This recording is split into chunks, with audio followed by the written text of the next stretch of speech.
જય માતાજી મિત્રો, કહેવાય છે કે જ્યારે કુળદેવી માતાજીની કૃપા આપણા જીવન પર થવાની હોય છે ત્યારે કેટલાક આધ્યાત્મિક સંકેતો અનુભવાઈ શકે છે.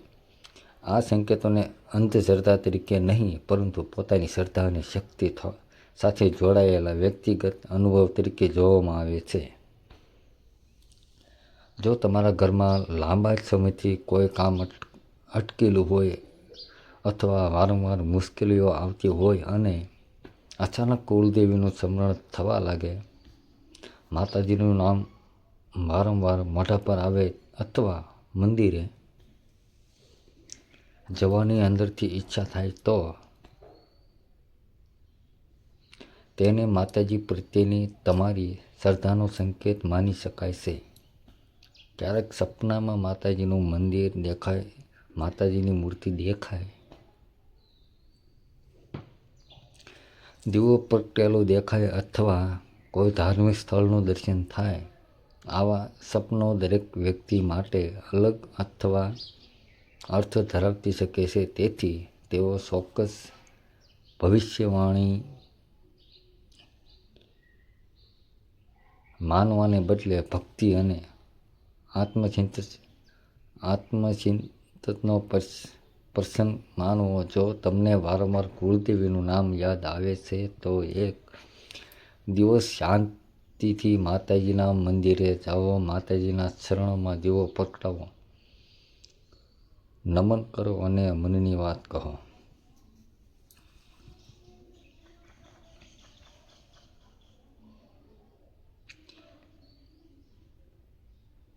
હે મારા કુળદેવી, મારી મા, પરિવાર પર તમારી કૃપા રાખજો. અમારાથી જાણે અજાણે કોઈ ભૂલ થઈ હોય તો માફ કરજો. અમને સાચો માર્ગ બતાવજો અને અમારા ઘરમાં સુખ, શાંતિ અને સદબુદ્ધિ આપજો. માતાજી પાસે મોટી મોટી વસ્તુઓ માંગવાની જરૂર નથી.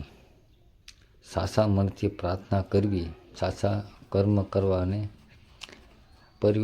પરિવાર સાથે પ્રેમથી રહેવું, આ પણ ખૂબ જ મોટી ભક્તિ કહેવાય છે. અને યાદ રાખજો, કુળદેવીની ભક્તિ માત્ર કોઈ એક દિવસ કરવાની નથી. જ્યારે પણ સમય મળે ત્યારે માતાજીનું સ્મરણ કરો, ઘરમાં વડીલોનો આદર કરો,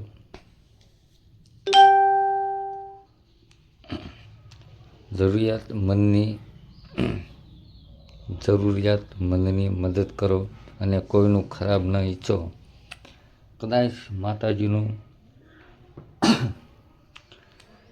સૌથી મોટું એંધાણ એ જ હોય છે કે આપણું મન સારા કામ તરફ વળવા લાગે. જો તમારા જીવનમાં પણ કુળદેવી પ્રત્યે શ્રદ્ધા વધી રહી હોય તો આજે જ માતાજીને હૃદયથી યાદ કરો.